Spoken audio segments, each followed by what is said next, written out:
Good evening friends. 28 दिसंबर 2021 का हम paper solve कर रहे थे और इस क्रम में आज हम करने वाले हैं ईवीएस से संबंधित प्रश्नोत्तर। इससे पहले हमने क्वेश्चन नंबर 60 से लेकर 75 तक कर लिया है। 60 से लेकर 75 तक हमने पिछले वीडियो में किया था, जो कि वो भी ईवीएस के ही प्रश्न थे। और जो बचे हुए प्रश्न है 76 से लेकर 90 तक के प्रश्न को आज हम इस वीडियो में करेंगे। यदि आप भी तैयारी कर रहे हैं सीटेट परीक्षा 2025 के लिए, तो आप जो है चैनल को सब्सक्राइब कर लीजिए, वीडियो को लाइक एंड शेयर करिए। शुरू करते हैं आज का वीडियो।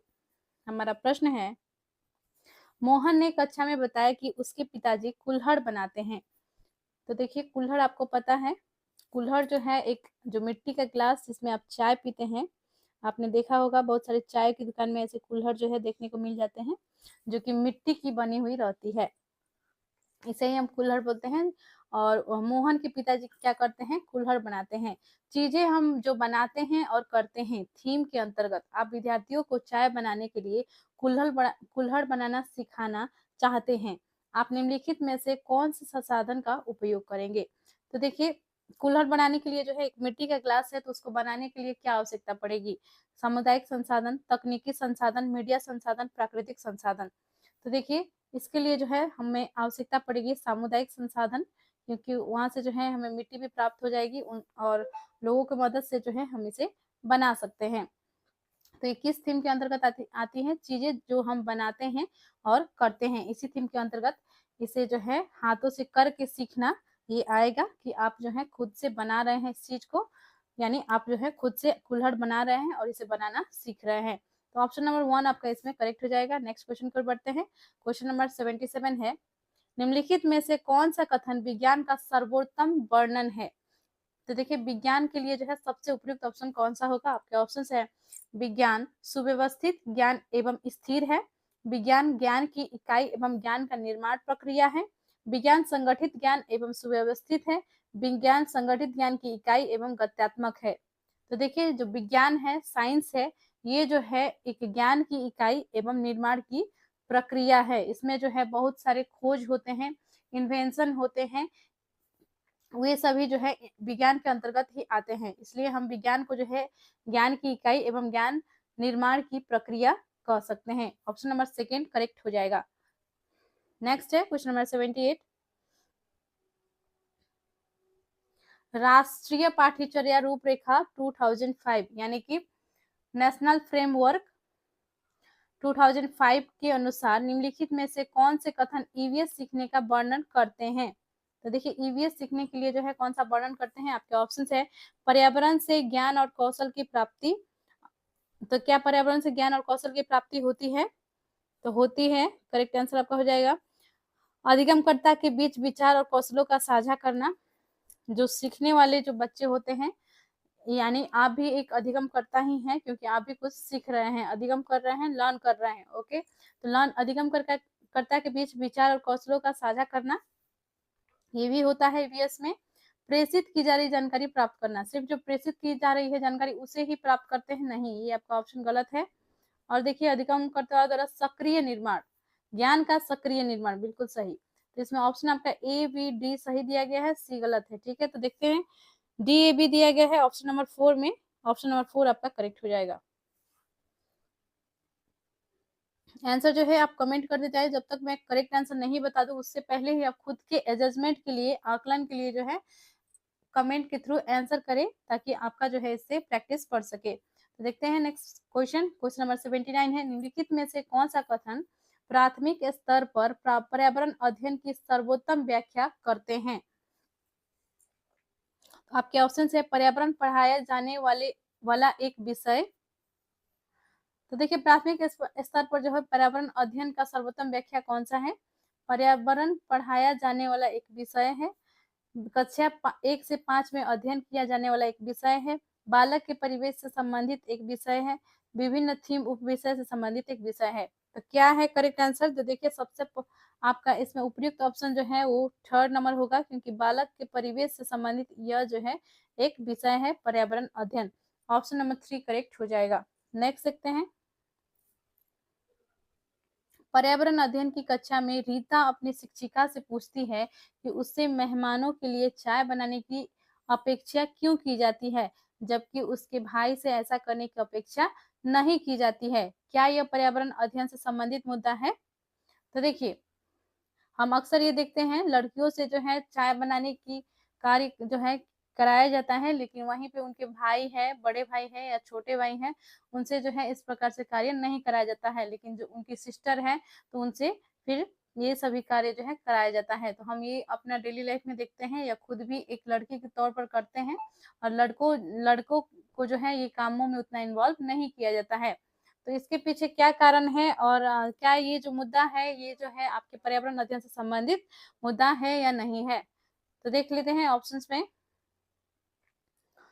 आपकी क्या राय है, आप जो है कमेंट करके जरूर बताएंगे। तो देखिए, नहीं, क्योंकि यह विद्यार्थी की सृजनात्मकता को पोषित करता है। नहीं, क्योंकि यह विद्यार्थी के रोजमर्रा के जीवन से संबंधित क्रियाकलाप है। क्या जो ये भेदभाव किया जा रहा है लड़का और लड़की के बीच में कि लड़की जो है चाय बनाएगी और लड़का जो है चाय नहीं बनाएगा, तो क्या ये सृजनात्मकता को पोषित करती है? बिल्कुल भी नहीं। ऑप्शन 1 आपका गलत हो जाएगा। नहीं, क्योंकि ये विद्यार्थी के रोजमर्रा के जीवन से संबंधित है। क्या ये विद्यार्थियों के रोजमर्रा के जीवन से संबंधित है? यदि संबंधित है भी तो लड़का और लड़की दोनों से संबंधित है, तो ये भी आपका गलत हो जाएगा। हाँ, क्योंकि यह समानता और गैर भेदभाव से संबंधित है। ऑप्शन नंबर 3 आपका करेक्ट दिख रहा है यहाँ पे। हाँ, क्योंकि विद्यार्थी अपने दैनिक जीवन से संबंधित अनुभव साझा कर रही है। नहीं, वो जो है जो भेदभाव हो रही है लड़कों और लड़कियां में, इसको साझा कर रही है। ये भी ऑप्शन आपका गलत हो जाएगा। ऑप्शन नंबर 3 करेक्ट हो जाए, क्योंकि इसमें जो है क्योंकि यह समानता और गैर भेदभाव से संबंधित है। यहाँ पर जो है भेदभाव देखने को मिलती है, क्योंकि लड़कियों से जो है इस तरह का काम कराया जा रहा है कि चाय बनाने के लिए कहा गया है, लेकिन लड़कों को जो है नहीं कहा जा रहा है। तो यहाँ पे लैंगिक भेदभाव दिखाई दे रही है। ऑप्शन नंबर 3 आपका सही हो जाएगा। नेक्स्ट है क्वेश्चन नंबर 81। जल संरक्षण पढ़ाने का सबसे उचित तरीका यह होगा कि विद्यार्थी से कहा जाए जल संरक्षण से संबंधित कहानियां, कविताएं और गीत इकट्ठे करना। तो देखिए, जल संरक्षण पढ़ाने के लिए कौन सा तरीका सबसे अच्छा होगा? क्या इसे जो है हम कविताएं और गीत कहानियां के माध्यम से जो है इसे जो है जल संरक्षण से संबंधित इसे इकट्ठे करते हैं, ऐसे कविताएं, गीत और कहानियां, तो इसे क्या जल संरक्षण पढ़ाया जा सकता है? तो नहीं, ये आपका सही तरीका नहीं होगा। जल के उपयोग से संबंधित चित्रों को देखकर यह चर्चा करना कि कहाँ जल का उपयोग अधिक हो रहा है, जल का उपयोग कहाँ पर अधिक हो रहा है, इसको दिखाने के लिए चित्र का उपयोग करना, क्या ये काफी है? नहीं, ये भी नहीं है। वे और उनके परिवार के सदस्य जल का उपयोग कैसे करते हैं, इसका जल बजट बनाना। देखिए, ये जो है आपको करके सीखने को प्रेरित कर रही है। Option number 3। और देख लेते हैं, उन गतिविधियों का चित्र बनाने के लिए कहना जो वे जल के उपयोग तथा उसके बिना कर सकते हैं। तो नहीं, ये भी आपका ऑप्शन गलत हो जाएगा। तो देखिए, जल संरक्षण पढ़ाने के लिए सबसे उपयुक्त ऑप्शन जो है उपयुक्त तरीका जो है आपका हो जाएगा ऑप्शन नंबर 3। वे और उनके परिवार के सदस्य जल का उपयोग कैसे करते हैं, इसका जल बजट बनाना। यानी आप जो है अपने परिवार में देखेंगे आप जो है कितना जल का जो है उपयोग कहाँ पर करते हैं या करती हैं, या आप क्या जल को जो है बर्बाद भी करती हैं, उन्हें जो है आपको संरक्षण किस प्रकार से करना है, कितना उपयोग में लाना है और कितना जो है इसे बचाना है, ये सभी जो है आपको खुद से आप जब अपने डेली लाइफ में देखेंगी या देखेंगे तो आपको ये पता चल जाएगा। ओके, तो ऑप्शन नंबर 3 आपका करेक्ट हो जाएगा। नेक्स्ट क्वेश्चन पर देखते हैं, बढ़ते हैं। क्वेश्चन नंबर 82 है, शैक्षिक भ्रमण के दौरान रात को जंगल से गुजरते हुए तीसरी कक्षा की एक विद्यार्थी आपका ध्यान किसी कीट की श्री श्री आवाज की ओर आकर्षित करते हुए पूछती है, यह क्या है?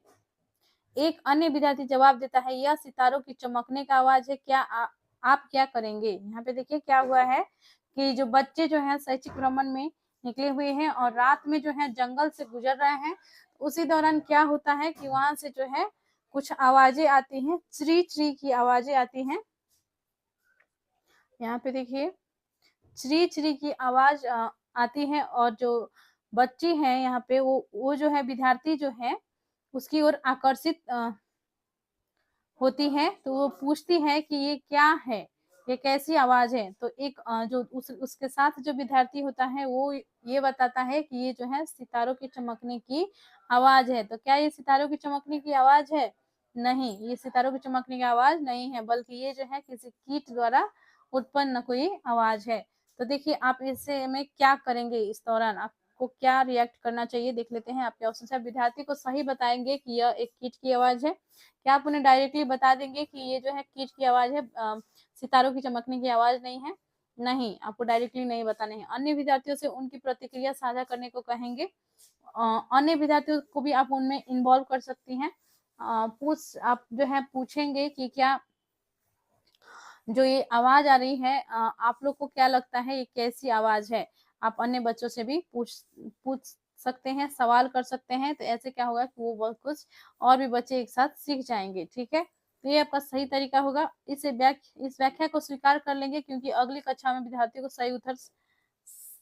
सही उत्तर सीख लेंगे। क्योंकि अगली कक्षा में आपको पढ़ाना है, तो क्या अभी आप इसके बारे में उन्हें जानकारी नहीं देंगे, ये सही होगा? नहीं, बिल्कुल भी गलत। विद्यार्थियों से कहेंगे कि खोजे आवाज कहाँ से आ रही है। तो देखिए विद्यार्थियों से कहेंगे कि खोजे आवाज कहाँ से, उनको खोजने जाएंगे रात में जंगल में, तो उन्हें जो है इसके वे जो है खतरनाक भी हो सकता है। तो ये आपका ऑप्शन गलत हो जाएगा यहाँ पे। ऑप्शन नंबर सेकेंड सबसे उपयुक्त ऑप्शन है, क्योंकि इसमें जो है अन्य विद्यार्थियों की उसके प्रति क्या प्रतिक्रिया है आप साझा करने को कहेंगे, और कोई ना कोई एक विद्यार्थी सही उत्तर दे ही देता है। अगर नहीं देता है तो ऐसे में आप क्या करेंगे कि उन्हें जो है बाद में अंतिम में उन्हें इसका सही आंसर बताएंगे कि ये जो है कीट की आवाज है। ऑप्शन नंबर सेकेंड आपका सही हो जाएगा। नेक्स्ट देखते हैं, क्वेश्चन नंबर 83 है हमारा। पर्यावरण अध्ययन की पुस्तक में दिए गए प्रयोगों के परिणाम प्रयोग के अंत में दिए जाने चाहिए। तो देखिए जो पर्यावरण अध्ययन की पुस्तक में दिए गए जो प्रयोगों के परिणाम जो है कहाँ पर देना चाहिए, आपके ऑप्शंस है। प्रयोग के अंत में दिए जाने चाहिए, जिससे विद्यार्थी उनकी पुष्टि कर सके। नहीं दिए जाने चाहिए, क्योंकि विद्यार्थी को स्वयं अवलोकन करके निष्कर्ष तक पहुंचना चाहिए। पर्यावरण अध्ययन अध्यापक द्वारा स्पष्ट किया जाना चाहिए, प्रयोग के अंत में स्पष्ट किया जाना चाहिए, जिससे विद्यार्थी याद कर सके। नहीं, देखिए यहाँ पे आपका ऑप्शन नंबर सही हो जाएगा, नहीं दिए जाने चाहिए, क्योंकि विद्यार्थी को स्वयं अवलोकन करके निष्कर्ष तक पहुंचना चाहिए। ऑप्शन नंबर सेकेंड आपका करेक्ट हो जाएगा इसमें। नेक्स्ट देखते हैं, क्वेश्चन नंबर 84। आपके विद्यालय का बागवान विद्यालय के बगीचे से सूखी पत्तियां इकट्ठा करता है और जलाता है। आपका एक विद्यार्थी इसकी शिकायत आपसे करता है, आप क्या करेंगे?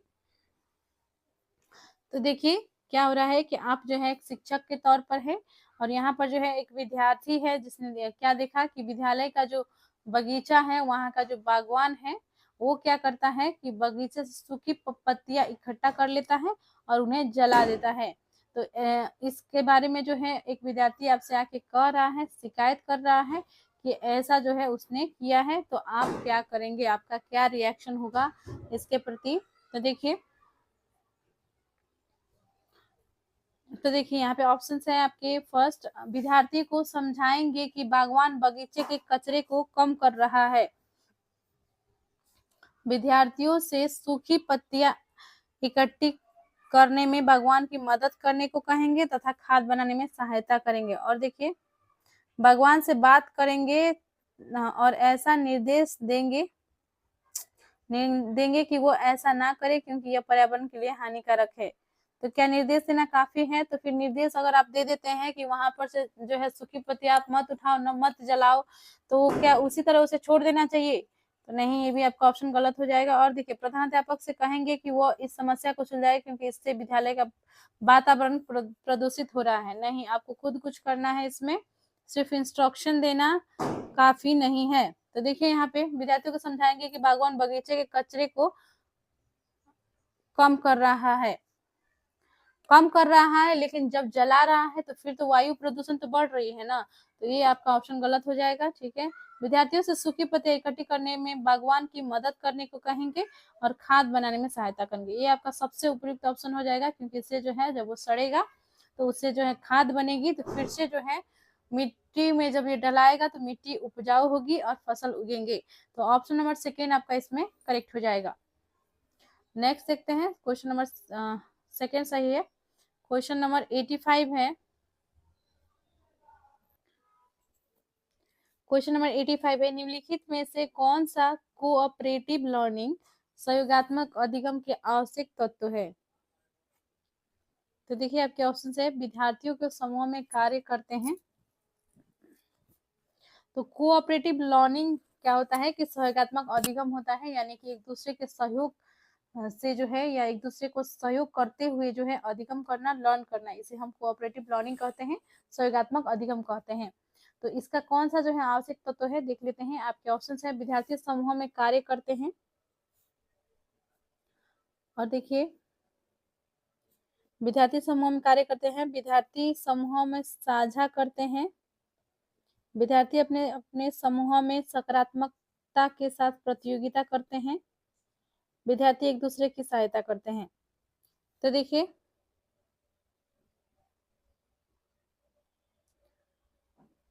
तो इसमें दो ही ऑप्शन बस आपको चुनने हैं, ठीक है, क्योंकि कूट में आंसर आपको देना है। तो यहाँ पे देखिए विद्यार्थी समूह में कार्य करते हैं, नहीं होगा आपका, समूह में साझा करते हैं, नहीं, विद्यार्थी अपने अपने समूह में सकारात्मकता के साथ प्रतियोगिता करते हैं, इसे हम सहयोगात्मक अधिगम कहते हैं, विद्यार्थी एक दूसरे की सहायता करते हैं, तो इसे भी जो है हम सहयोगात्मक अधिगम कहते हैं।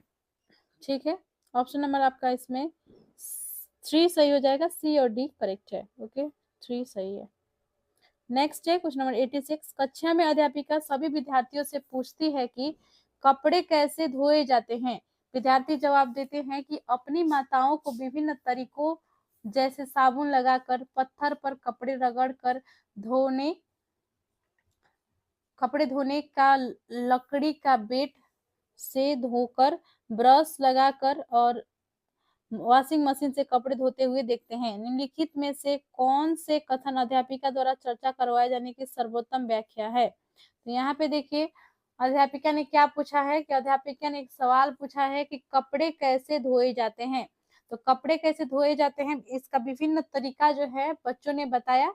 किसी ने बताया कि साबुन लगाकर, किसी ने कहा ब्रश लगाकर, किसी ने कहा पत्थर पर रगड़कर, और किसी ने कहा कि वॉशिंग मशीन में जो है उनकी मम्मी यानी कि उनके माताजी कपड़े धोती हैं। तो ये सभी जो है अलग अलग बच्चों ने अलग अलग उनके बारे में बताया। तो इसके पीछे क्या मकसद हो सकती है, इस सवाल के पीछे अध्यापिका का जो है इस चर्चा करवाने के पीछे क्या उद्देश्य है? तो आपके ऑप्शंस देख लेते हैं। विद्यार्थियों में सामाजिक असमानता को उजागर करने के लिए, तो क्या ये जो है सामाजिक असमानता को उजागर करने की यहाँ पे बात हो रही है? नहीं, ऐसा कोई भी बात नहीं हो रही है, यहाँ पर तो सिर्फ कपड़े धोने की बात हो रही है। और देखिए विद्यार्थियों के घर के अनुभवों पर चिंतन करने के लिए प्रेरित करने हेतु सही है, क्योंकि कपड़ा धोना जो है घर का कार्य है और घर में जो भी कार्य होते हैं उससे बहुत सारे बच्चे जो है अनुभव लेते हैं। तो इसी अनुभव के प्रति चिंतन के लिए प्रेरित करने के लिए जो है उन्होंने ऐसा सवाल पूछा है। तो आपका ऑप्शन सेकेंड इसमें सही होगा। कपड़े कैसे धोए जाते हैं, इसके लिए विविध संदर्भ प्रदान करने के लिए, देखिए किसी बच्चे ने बताया कि वॉशिंग मशीन में धोया जाता है, किसी बच्चे ने बताया पत्थर में रगड़ के धोती है उसकी मम्मी, किसी ने बताया कि ब्रश लगाकर धोती है, साबुन लगाकर धोती है। तो अनेक अनेक तरीका जो है बच्चों ने बताया। तो एक दूसरे से जो है इस तरह से वो सीख लिए। जब एक बच्चा ने दूसरे बच्चे से ये सुना कि उसकी मम्मी जो है वॉशिंग मशीन से धोती है, और जिसकी मम्मी वॉशिंग मशीन से धोती थी उसका जो है दोस्त है, तो उसका दोस्त ने ये बताया कि मेरी मम्मी जो है सिर्फ साबुन से ही धो लेती है, सर्फ से ही धो लेती है। तो इस प्रकार से जो है अनेक तरीका भी उन्हें पता चला कि कपड़े जो है अनेक तरीका से धोए जा सकते हैं। तो ये भी आपका सही हो जाएगा, उन्हें कपड़े धोने की प्रक्रिया सिखाने के लिए, ये भी आपका सही हो जाएगा। तो देखिए यहाँ पे 1 2 3 4 करके दिया गया है, लेकिन आपका यहाँ पे ABCD होना चाहिए, क्योंकि कूट में जो है कुछ इस प्रकार से दिया गया है। AB होगा, ये C होगा, ये D होगा, ठीक है। तो यहाँ पे ABCD में A आपका गलत है, BCD सही दिया गया है। तो BCD देख लेते हैं, BCD सेकेंड में है, BCD करेक्ट हो जाएगा। क्वेश्चन नंबर 87 देखते हैं अब। निम्नलिखित में से कौन से कथन रचनावादी कंस्ट्रक्टिविस्ट विस्ट कक्षा कक्ष में अध्यापक की भूमिका वर्णन करते हैं? यानी कि रचनावादी कक्षा कक्ष में जो है अध्यापिका की क्या भूमिका होती है, किस भूमिका का जो है वर्णन करती है, कौन से ऑप्शन सही है आपको चूज करनी है। रचनावादी कक्षा का जो है आपको विशेषता देखनी है। तो आपके ऑप्शन देख लेते हैं। पढ़ना और ज्ञान की व्याख्या करना, सिर्फ पढ़ लेना, लेक्चर दे देना और ज्ञान की व्याख्या कर देना, नहीं, ये आपका गलत हो जाएगा। और देखिए, विद्यार्थियों को ज्ञान निर्माण हेतु प्रेरित करना, बच्चों को बच्चों को जो है प्रेरणा देना है, प्रेरित करना है ज्ञान के निर्माण के लिए, ये आपका सही हो जाएगा। और देखिए, प्रश्न और व्याख्या करना, प्रश्न खुद से कर लेना और फिर व्याख्या कर देना, ये भी आपका नहीं होगा। विद्यार्थियों को व्याख्या करने हेतु प्रेरित करना, यदि आप विद्यार्थियों से कहते हैं कि तुम जो है इसके बारे में व्याख्या करो, तो ये आपका सबसे सही तरीका हो जाएगा। ठीक है, रचनावादी कक्षा कक्ष के लिए तो विद्यार्थियों से जो है कार्य कराना है आपको, क्योंकि शिक्षा जो है अभी बाल केंद्रित हो चुकी है और बाल केंद्रित शिक्षा जो है देना है बच्चों को, ऐसा जो है NEP 2020 में कहा गया है। तो इसी कारण से जो है जो विद्यार्थियों के जो है ज्ञान निर्माण हेतु प्रेरित करना है आपको, और दूसरा है कि विद्यार्थियों को जो है व्याख्या खुद से करने के लिए प्रेरित करना है, ना कि खुद से कर दिए और लेक्चर दे दिए बस, ये काफी नहीं है। तो बी और डी सही है, इसमें बी और डी सेकेंड में दिया गया है, ऑप्शन नंबर सेकेंड करेक्ट हो जाएगा। नेक्स्ट है क्वेश्चन नंबर 88। कथन पर्यावरण अध्ययन एक डैश विषय है के लिए उपयुक्त विकल्प का चयन करें। तो देखिए, जो पर्यावरण अध्ययन एक डैश विषय है, क्या विषय है आपको ये पता होगा। तो देखिए ऑप्शन देख लेते हैं। अंतर विषयक, अनुशासनिक, एकीकृत, एकल विषयक। ये जो है एक एकीकृत विषय है, इसके अंतर्गत साइंस, सोशल साइंस, पर्यावरण सभी का अध्ययन होती है। इसे जो है हम पर्यावरण अध्ययन एक एकीकृत विषय है ऐसा कहते हैं, ऑप्शन नंबर 3 करेक्ट हो जाएगा। नेक्स्ट है क्वेश्चन नंबर 89। अध्यापिका विभिन्न प्रकार के घोंसलों पर चर्चा कर रही है, वह विद्यार्थियों से उनके द्वारा देखे गए घोंसलों के प्रकारों के बारे में पूछती है।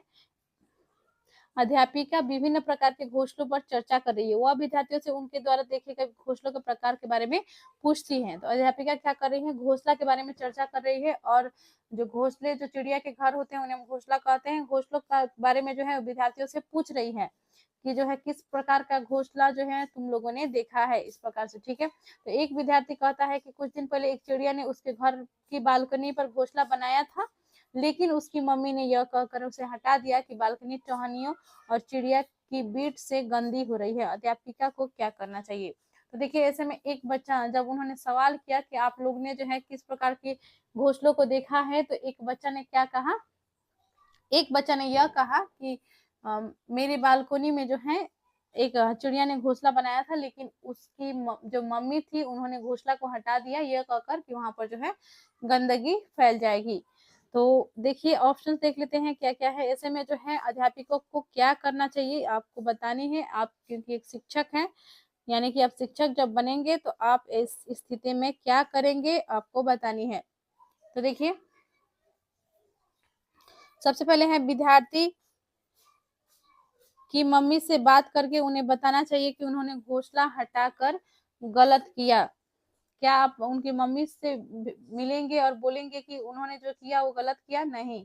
और देखिए, विद्यार्थी और उनके अभिभावकों के लिए कार्यशाला का आयोजन करके उन्हें समझाना चाहिए कि चिड़िया के घोंसले नष्ट क्यों नहीं किए जाने चाहिए, ये आपका सही हो सकता है। और भी ऑप्शन देख लेते हैं। विद्यार्थियों को उनके अभिभावकों के साथ नजदीकी पक्षी अभिभावकों को अभ्यारण्य घूमकर पक्षियों के घोंसले का अवलोकन करने के लिए कहना चाहिए। क्या वो अवलोकन करने से यह उन्हें पता चलेगा कि हमें जो है घोंसलों का नष्ट नहीं करना चाहिए? तो नहीं, ये आपका ऑप्शन सही नहीं होगा। विद्यार्थी से यह कहना चाहिए कि मम्मी ने सही किया, क्योंकि चिड़िया का पेड़ पर घोंसला बनाना चाहिए, हमारे घरों में नहीं। ये भी आपका गलत हो जाएगा। तो देखिए, करेक्ट आंसर जो है आपका इसमें सबसे पॉजिटिव ऑप्शन सेकेंड दिख रहा है। इससे जो है बच्चे के अभिभावकों को भी ये पता चल जाएगा कि चिड़िया के घोंसले को जो है नष्ट नहीं करना चाहिए, चाहे वो घर पे घोंसला बनाए या कहीं पे भी घोंसला बनाए। तो ऑप्शन सेकेंड आपका सही हो जाएगा कि विद्यार्थी और उनके अभिभावकों के लिए कार्यशाला का आयोजन करके उन्हें यह समझाना चाहिए कि चिड़िया के घोंसले क्यों नष्ट क्यों नहीं किए जाने चाहिए। ठीक है, तो ऑप्शन नंबर सेकंड करेक्ट हो जाएगा। देखते हैं इस वीडियो का लास्ट प्रश्न। इससे पहले जो हमने कल एक प्रश्न छोड़े थे, क्वेश्चन नंबर 65, एक भी अभी तक कमेंट नहीं आया, क्या आंसर रहा उसका, अभी तक कमेंट किसी ने नहीं किया है। तो देखिए ये गलत है, आपको जो है कमेंट करना है। जब भी मैं प्रश्न पूछूं आप जो है उसका आंसर लिखकर जरूर से जरूर भेजिए। तो क्वेश्चन नंबर 65 पहले देख लेते हैं, उसके पश्चात ही जो है हम लास्ट क्वेश्चन देखेंगे इस वीडियो का। तो देखिए आ गए हैं हम क्वेश्चन नंबर 65 में। तो क्वेश्चन नंबर 65 में था कि हमारे देश में ऐसा राज्य है जहाँ के ग्रामीण क्षेत्र गांवों में भारी बारिश होने के कारण घर धरती से 3 से 3.5 मीटर यानी कि 10 से 12 फुट ऊंचाई पर बने होते हैं। इन घरों को बांसों के खंभों का उपयोग करके बनाया जाता है। यह घर भीतर से भी लकड़ी के बने होते हैं। यह राज्य कौन सा है? आपके ऑप्शन है उत्तराखंड, आंध्र प्रदेश, तमिलनाडु, असम। तो देखिए जब भी मैं आपको प्रश्न दूं तो आप कोशिश करें इसे कमेंट करके आंसर करने के लिए। इससे क्या होगा कि आपको याद रहेगा। हो सकता है आपके एग्जाम टाइम में भी आप इस चीज को रिमेम्बर कर ले, मैंने ये चीज इसका आंसर कमेंट किया था और मैम ने जो बताया था मेरा आंसर राइट हुआ था या रॉन्ग हुआ था। क्योंकि गलती करके भी बहुत सीखते हैं और राइट होता है तो वैसे भी आपको याद हो जाती है। तो ठीक है, तो देखिए किस राज्य में जो है इस प्रकार का घर पाए जाते हैं जो कि बांस के खंभों के ऊपर जो है घर बनाए गए रहते हैं। ये बांस के खंभे हो गए, इसके ऊपर जो है क्या होता है घर का निर्माण किया गया रहता है। तो ऐसे घर जो है कहाँ पर देखने को मिलेंगी? तो ये जो है आपको देखने की मिलेंगी असम राज्य में, क्योंकि यहाँ पर जो है भारी बारिश होती है और भारी बारिश में जो है घर के अंदर पानी आ सकती है। इसी कारण से जो है बांस के खंभों के ऊपर जो है घर का निर्माण किया जाता है। तो ऑप्शन नंबर आपका 4 सही हो जाएगा। आसाम में इस प्रकार के घर जो है देखने को मिलती है, असम में। ओके, तो इस वीडियो के लास्ट क्वेश्चन पर आते हैं, क्वेश्चन नंबर 90 पर। ठीक है, तो देखिए मैंने सभी क्वेश्चन का आंसर आपको बता दिया है, लेकिन यही एक क्वेश्चन बच गया है, क्वेश्चन नंबर 90, जो कि ईवीएस के 28 दिसंबर 2021 का पेपर का लास्ट क्वेश्चन होगा ये ईवीएस का। तो देख लेते हैं। विद्यार्थियों को प्राकृतिक संसाधनों का संरक्षण के बारे में पढ़ाते हुए आपने कहा कि हमें चौराहों पर लाल बत्ती होने पर गाड़ी बंद कर देनी चाहिए। अगले दिन आपको एक विद्यार्थी कहता है कि उसके पापा ने उसका पालन नहीं किया है। उस विद्यार्थी के पापा द्वारा किसकी उपेक्षा की जा रही है? तो देखिए विद्यार्थियों की जो है टीचर ने समझाया कि चौराहे पर जब लाल बत्ती हो तो गाड़ी बंद कर देनी चाहिए। तो लेकिन इसका जो है पालन उस बच्चे के पिता ने नहीं किया, उस विद्यार्थी के पिता ने नहीं किया। तो बच्चे ने क्या किया कि उसके पापा ने उसका पालन नहीं किया। उस विद्यार्थी के पापा द्वारा किसी की उपेक्षा की जा रही है। किसकी उपेक्षा जो वो कर रहे हैं, यानी कौन सा नियम जो है वो फॉलो नहीं कर रहे हैं? तो देखिए आपके ऑप्शन है सड़क सुरक्षा को सुनिश्चित किया जाना, ट्रैफिक नियम का पालन करना, पर्यावरण के लिए चिंतित होना, ईंधन का विवेकपूर्ण उपयोग करना। तो देखिए वे जो है पर्यावरण के लिए चिंतित होना आपका सही यहाँ पे सही हो जाएगा। ईंधन का विवेकपूर्ण उपयोग करना, ऑप्शन सी और डी यहाँ पे सही हो जाएगा। ऑप्शन नंबर 3 करेक्ट हो जाएगा। मिलते हैं नेक्स्ट वीडियो में। चैनल को सब्सक्राइब कर लीजिए। आपसे रिक्वेस्ट है किसी ग्रुप में चैनल वीडियो को जो है जरूर शेयर कर दीजिएगा। नेक्स्ट वीडियो में हम फिर किसी नेक्स्ट पेपर को लेकर आएंगे जो 29 या 30 दिसंबर 29 दिसंबर का पेपर हमने सॉल्व कर लिया है 2021 का। 30 दिसंबर का बचा हुआ है, उससे संबंधित प्रश्नोत्तर हम अगले वीडियो में करेंगे। तो मिलते हैं नेक्स्ट वीडियो में। चैनल को सब्सक्राइब करें, लाइक करें, शेयर करें, कमेंट करें। धन्यवाद।